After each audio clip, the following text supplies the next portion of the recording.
Well, start buying up your backup bottles because I've heard that Clarins is going to potentially sell Mugler and Azzaro houses to L'Oreal.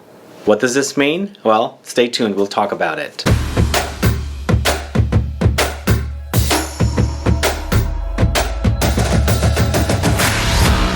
Thanks so much for tuning in. This is Sebastian with Smelling Great Fragrance Reviews.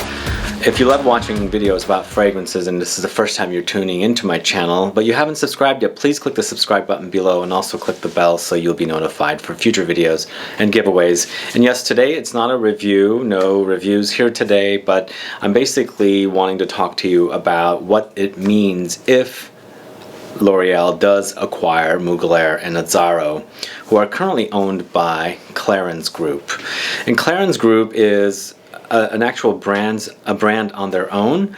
They have facial products. I've used them in the past. They also have fragrances. In fact, I've actually stayed at hotels that have the Clarins products in the hotels as well. So it's the parent company to Mugler and Azzaro. So I don't know why they're having these talks with L'Oreal, but maybe perhaps they can't distribute the brands anymore, or they want to kind of like simplify and just be their own brand.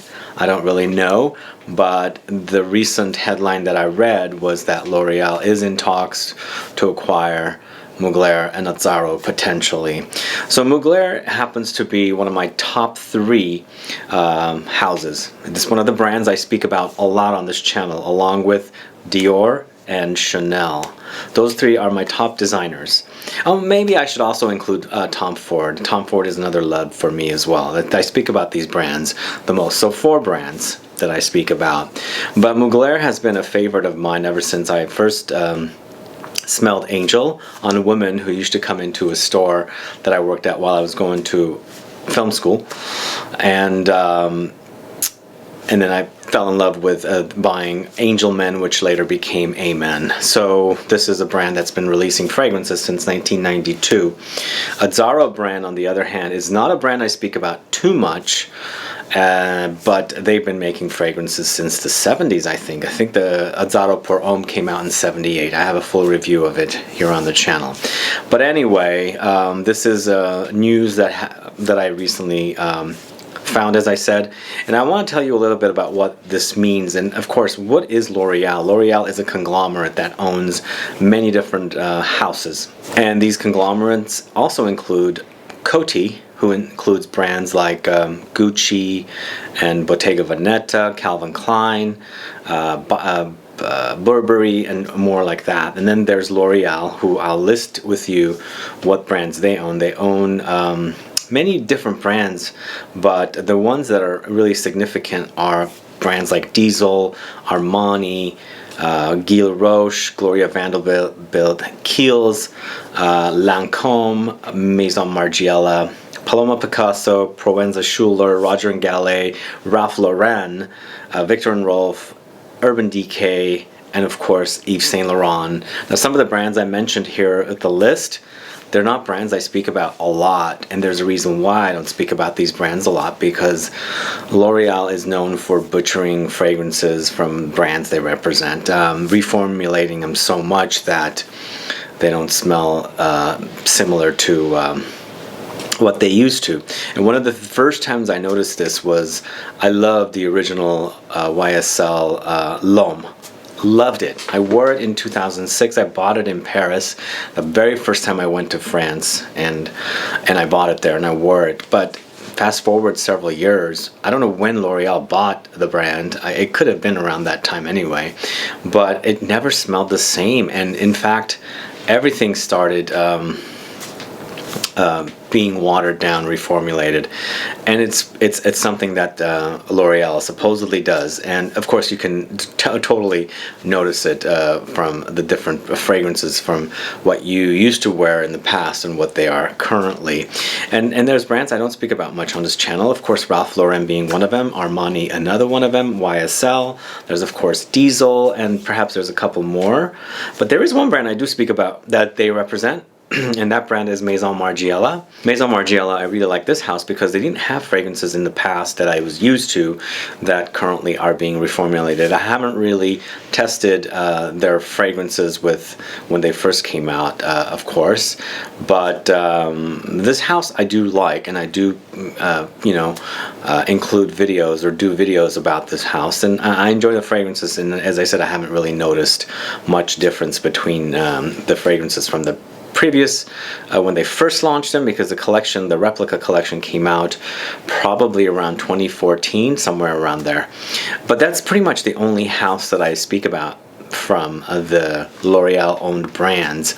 I mean, I do occasional videos, like recently I did a video for YSL's classic men's fragrances, and you'll see things like that on the channel, but I don't go on about these brands that are represented by L'Oreal. A couple of other conglomerates, of course I mentioned Coty, and then there's L'Oreal, who's potential talks to acquire Mugler and Azzaro, and then there's Estee Lauder, who owns Tom Ford, Joe Malone, and brands like that, and then there's LVMH, which owns Givenchy, Dior, Maison Francis Kurkdjian, they own Acqua di Parma. So these are conglomerates that own these brands, and they release the fragrances, and they're known for watering down and reformulating fragrances. I don't know if you guys have noticed any changes in Maison Francis Kurkdjian, but I've been hearing from people that some of the fragrances from that house are pretty watered down since the acquisition. I'm not 100% sure about that one. But what does it mean for Mugler? Because if that's the case with L'Oreal acquiring Mugler and Azzaro, I mean, personally, I don't care too much about Azzaro, because I'm not a big fan of Azzaro's fragrances as much as I should be, I guess. I have Wanted by Night and a couple of other ones, Azzaro Pour Homme, things like that. But one I really care about, my top 3 or 4 designer houses, Mugler being in talks to being acquired by L'Oreal, is kind of really disappointing to me, because I fear like all the fragrances from the house of Mugler are going to be just butchered up, and it's the case. It always happens when the conglomerate takes over. One of the first things they do is they want to cut costs, and they eliminate notes and fragrances, and they do this and that, and then they re-release them, and people start noticing the differences. Of course, one of the things people notice is the fact that they don't last as long as they used to. I mean, don't get me wrong, Clarins probably already reformulates the fragrances from their controlled brands, but there will be probably significant changes once they switch over from being owned by Clarins Group versus being owned by L'Oreal.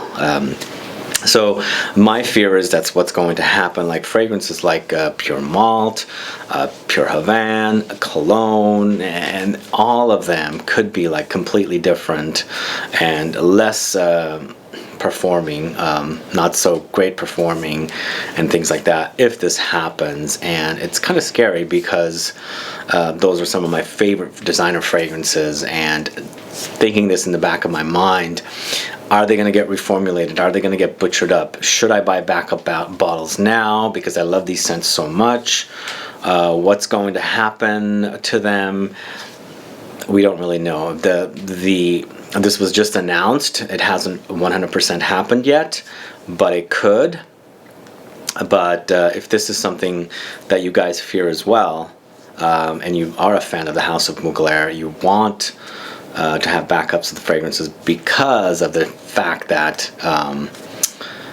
they could be reformulated, then it's probably time to buy backup bottles. A couple of things I forgot to mention also. One fragrance that I remember vividly of having complete different smell, another one from the house of L'Oreal, or the parent company L'Oreal, is Acqua di Gio from Armani.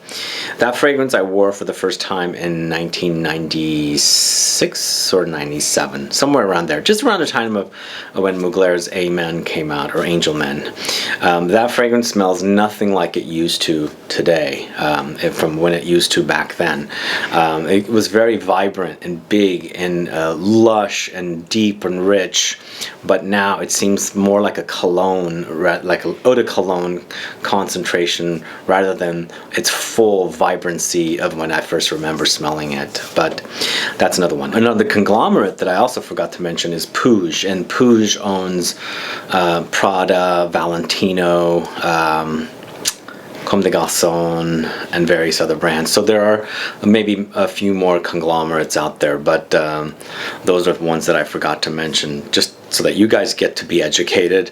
And also, if you're curious to discover reviews from these conglomerates, I have a playlist set up on this channel, and you can go and search for L'Oreal, and you can see all the L'Oreal owned brands reviews or videos I've done, and of course Estee Lauder, Puig, P-U-I-G, and LVMH, Louis Vuitton, Moet, and Hennessy. You can search those and watch videos about all of the brands under that umbrella of parent company. So if that's something you are interested in doing, you can do as well, just so that you can learn which brands go with which parent company. There's also a Coty, as I mentioned early on. But what are your thoughts about this potential acquisition of Mugler and Azzaro by L'Oreal, guys? Are you concerned like I am? Or do you not care about acquisitions and reformulations of fragrances? I mean, of course, there are many differences I hear from people of the current formulations of fragrances from Mugler versus past. I know they get reformulated, but as I was saying, I think once they go under a different owned company, they can completely change from smelling one way to another. This is usually what happens, and that's the fear I have, rather than like, okay, if they're tweaking something, a fragrance where it kind of needs something, or IFRA has a regulation, they're removing something, that I guess is fine, even though we don't really like reformulations. But then once it goes to a new owner, I think tweakings will be out of this world, kind of tweakings like the fragrances could smell different. Now, there's a potential that they could end up smelling better, but usually the case is the other way around, or end up smelling worse than they are. But once in a blue moon, fragrances, when they get reformulated or redone, they end up being better than what they used to be. But we shall see if this kind of happens, and I'm assuming it will, because if it made the headlines, I'm assuming this is something that's definitely going to happen, which now's the time to buy up your backup bottles of your favorite Pure Havane, Pure Malt, or Mugler fragrances, or even Azzaro fragrances. There are a few out there that are great, and knowing that this could happen, we may be experiencing different fragrances. Anyway, let me know your thoughts on this. Put some comments down. Let's get a conversation started. Perhaps you guys enjoy videos about this kind of topic. If you do, let me know. Maybe we'll do more in the future. But if you have any questions or comments, please do list below. Otherwise, please like this video. Please share it. Follow me on Facebook, Twitter, and Instagram, and I'll be back with more videos very soon. Have a good one. Goodbye.